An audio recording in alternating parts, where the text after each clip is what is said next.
જે રીતે યુનિવર્સિટીની અંદર હેડ ઓફ ડિપાર્ટમેન્ટ હોય, હેડ ઓફ ડિપાર્ટમેન્ટના જે પ્રોફેસરોની નિમણૂક થાય એની અંદર માત્ર ને માત્ર સુવર્ણોને લેવા, એસી ઓબીસી કે એસટીના કોઈ ભૂલે ચૂકે પણ હોય તો એને બહાનું દેવું કે આ 5 વર્ષનું છે, તમારા 5 વર્ષ પૂરા થઈ ગયા છે, પણ એ જ જગ્યા ઉપર ઇન્ચાર્જ તરીકે મુકાય, એ 10 વર્ષ રહ્યા હોય, 20 વર્ષ હેડ ઓફ ડિપાર્ટમેન્ટ રહ્યા હોય તો એને છૂટ, પણ અહીંયા ઇન્ચાર્જ તરીકે ઓબીસી કે એસી કે એસટીને નિમણૂક નહીં કરવાની.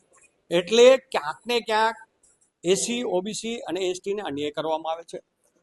ઘણા વર્ષોથી જે એસી ઓબીસી એસટીની જે પ્રોફેસરો નોન ટીચિંગ જે ભરતીઓ કરવાની છે એને ક્યાંક ને ક્યાંક કરવામાં નથી આવતી. જેટલી સુવર્ણોની સીટો હોય તો એને પહેલાં ભરી દેવાની, એસી ઓબીસી એસટીની હોય એને ક્યાંક ને ક્યાંક રોકી દેવાની, અને ત્યાંની જે જગ્યાઓ છે ત્યાં ઇન્ચાર્જ તરીકે સુવર્ણો બેસી શકે.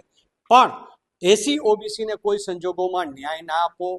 અને અત્યારે જે વાત જે રીતે વીસી કરે છે કે ભાઈ એસટીની જે જગ્યાઓ હોય છે એમાં કોઈ એસટી મળતા જ નથી, અને એના હિસાબે અમારે 3 જાહેરાત દીધા પછી ચોથી જાહેરાતે અમારે એને જનરલમાં લઈ લેવી પડે.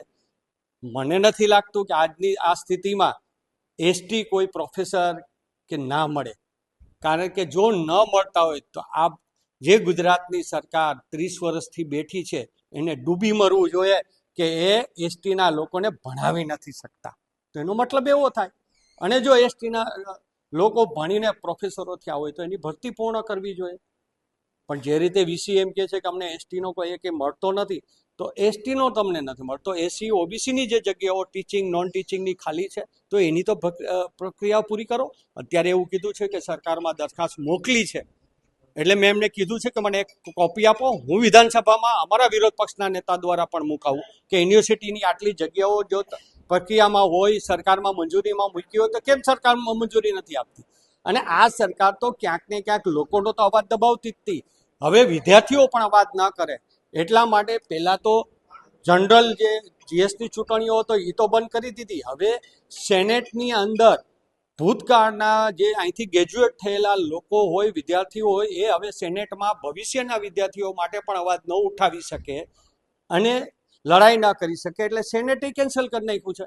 હવે સેનેટની ઇલેક્શનો નહીં થાય, એટલે તમારે અવાજ જ નહીં કરવાનો, તમારે માત્ર સરકાર નક્કી કરે એ મુજબ ચાલવાનું. એ રીતે આ પદ્ધતિ ચાલે છે, અને એ પદ્ધતિ મુજબ ન ચાલે એટલે સરકારે કોઈ પણ સંજોગોમાં આ સેનેટના ઇલેક્શનો પણ કરાવવા જોઈએ કે જેથી કરીને ભવિષ્યના વિદ્યાર્થીઓને ન્યાય મળે. અને એસી ઓબીસી અને એસટીની જે ભરતીઓ પ્રક્રિયા છે એ તાત્કાલિક પૂર્ણ કરી અને નિર્ણયની અંદર સરકાર લે અને સૌરાષ્ટ્ર યુનિવર્સિટીને ઓર્ડર આપે કે આ ભરતી પ્રક્રિયા ચાલુ કરી. ખાસ કરીને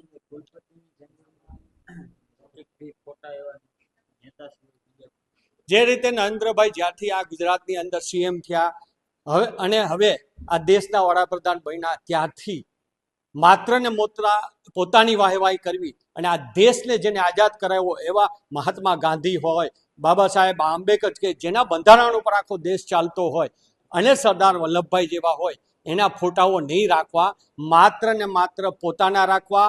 અથવા જે અંગ્રેજો સાથે જોડાયેલા હતા એના ભૂતકાળના ભાજપના સ્થાપકો એના ફોટા રાખવા. એ રીતે આ દેશની અંદર અત્યારે પ્રક્રિયા ચાલી રહી છે.